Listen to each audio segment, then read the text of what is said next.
Hello, I'm Stu Brown, I'm SO1 People, and it's time for the 2 monthly update on People Matters from RHQ RE. And what I'm about to give now is also replicated in the next edition of Sapper Mag, which comes out in the first week of April.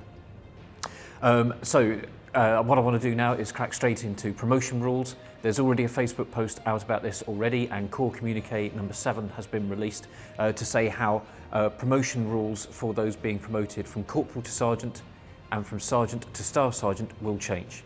It'll have no effect on the promotion boards that are running in March and May of 2020. So everyone going to the board will be under the old rules, but from any boards that happen from 2021 onwards, you only need 2 years in substantive rank to be promoted to sergeant and promoted to staff sergeant. That's the change. Also on versatile engagement, just a reminder that all of those who are Royal Engineer, who are General Roster and Geo Trade, and are selected for Staff Sergeant in 2020 will be given an offer, if they want, for conversion from Veng Full to Veng Long. Okay, just to repeat, that's Geo, that's General Roster, those selected for Staff Sergeant in 2020 will be given an offer of Veng Long. This won't be offered to Clerk Works and MPFs. Why? Why is that? It's because we had a bit of a recruiting glitch a few years ago. And what we've noticed is that there's now a shortfall of senior NCOs starting to appear. And what we want to do is give the senior NCOs we've got plenty of opportunity and plenty of extra time to serve until the recruiting success we've recently had comes through. We have had no problem in growing Clerk Works and MPFs, so there's no gaps to fill there. And actually it would do career harm for those in the Clerk Works and MPF trades if we were to offer Veng Long to a load of people. So that's why we've chosen not to do that, because it's in the best interests of our Clerk Works and MPFs. But as for the other trades, that's what we want to do. And so that will be made an offer. You don't need to do anything. The offer will come to you if you're selected for promotion this year. Also, for the Queen's Gurkha engineers, if you're on the open engagement, you will be offered the opportunity to convert to versatile engagement full, which is the 24-year career. That gives you an extra 2 years in the Army, and that gives us the chance to start growing those 3rd and 4th QGE squadrons. And now for something completely different. It is now possible, if you're a Class 1 electrician in the Royal Engineers, to go and get a Joint Industrial Board Gold Card. This will be quite handy for you, A, to demonstrate the skills that you have, and well, we all leave one day, and that's something you might want to take with you. If you want to apply for this, because it accredits your military qualifications and experience you've had, then you need to either go to the Royal Engineers Continual Professional Development website, or see the details that are coming out in the next edition of Sapper Mag.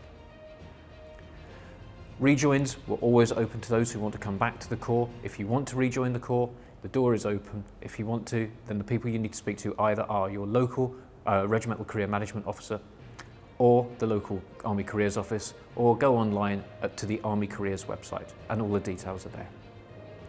And now physical employment standards. So the annual fitness test that we've been doing for years, that's about to change. Many of you have heard about this already. And the old test will go next year and be replaced with tests that are much more representative of what we expect people to do if they're in the Royal Engineers. It will apply to both regulars and reservists. Yes, it will involve a tab, but it will also involve other tests such as lifting, carrying, moving up and down, etc. And as I say, they're much more representative. Nothing will actually change until next year, but I know some of the engineer regiments are already out there doing the infantry and cavalry tests, and our tests will be vaguely similar, and so that's a good place to start. But as a regiment, you don't have to do any changes until it's in force next year. Combat engineer transfers. We've had a good number of applications for those who want to transfer from their current trade and specialise in the delivery of combat engineering. That's gone really well, but the application window, or the most recent application window, has now closed. But if you want to apply again, or apply for the first time, then please apply for those 60 places that are available throughout 2020. Direct entry EOD and search. The trade was switched on for recruitment not long ago, and we've already filled 6 of the 12 vacancies for this year. So this is proving understandably a popular trade. The first 6 soldiers, well, let's see how many more we recruit, but the first soldiers into this trade will go into their EOD and search training in October this year, and will be then out onto the regiments. And so direct entry EOD and search trade is live, it's happening, and it's on the way, and that's really positive. And then lastly, and it's something most of us will not even notice, but on joint JPA, how our trades are reflected will change as of the 1st of April. And what that means is that instead of being, for instance, trade group 1 on JPA, actually in future it will show combat and then your trade. It makes life much easier for people like me to be able to spot how many people we've got by rank in each trade, etc. And so really it's a staff planning change that's really what the benefit will be.